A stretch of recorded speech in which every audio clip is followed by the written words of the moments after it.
Beijing has grown desperate, especially in the wake of its image taking a beating the world over thanks to its disreputable trade and foreign policies.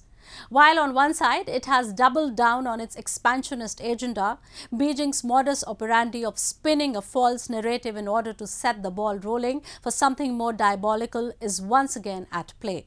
Recently, it tried to portray itself as a victim, citing that its neighbour, India, was being unfair by denying its journalists a visa to work in the country. While, like always, Chinese fiction is far from reality.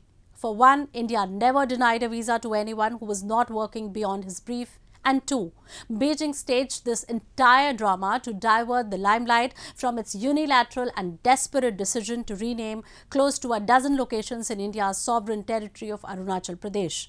It was rejected by New Delhi and called out by Washington. Have a look at the report. Chinese notoriety was once again at display as Beijing, in an act approximating that of an irresponsible state, changed names of as many as 11 Indian locations in India's sovereign state of Arunachal Pradesh. China, which has been blatantly peddling untruths and propaganda for years, said these sovereign Indian locations were part of a greater Tibet. The statement was devoid of both truth and substance. People in Tibet have never conceded to Chinese claims, calling it part of Beijing's jurisdiction.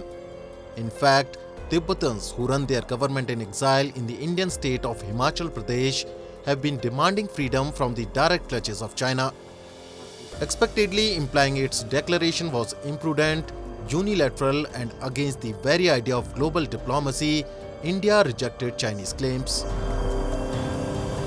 Government of India very closely follows all developments which have a bearing on our national interest, and we would take all necessary measures to safeguard them as necessary. The United States, which has time and time again urged Beijing to refrain from its expansionist agenda in the Indo-Pacific, called out its act. What happened next was even more interesting. China accused India of creating visa hassles for their journalists posted in New Delhi. This was straight out of Chinese diplomatic playbook when it tries to blame other for what it is cent% accused of. From COVID to Ladakh to its disagreements in South China Sea, China has been following this trick.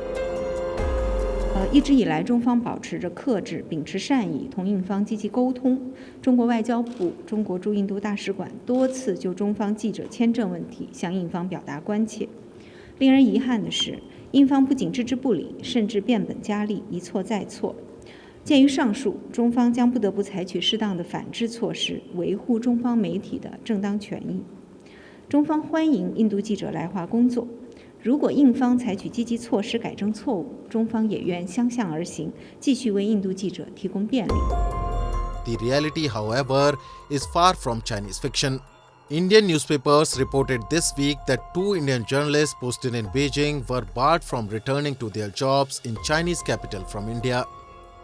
Correspondents for the Hindu newspaper and state broadcaster Prasar Bharati were told last week that their visas have been frozen.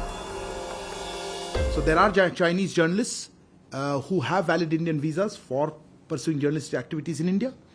So from that perspective, we do not see any limitations or difficulties in reporting or doing media coverage.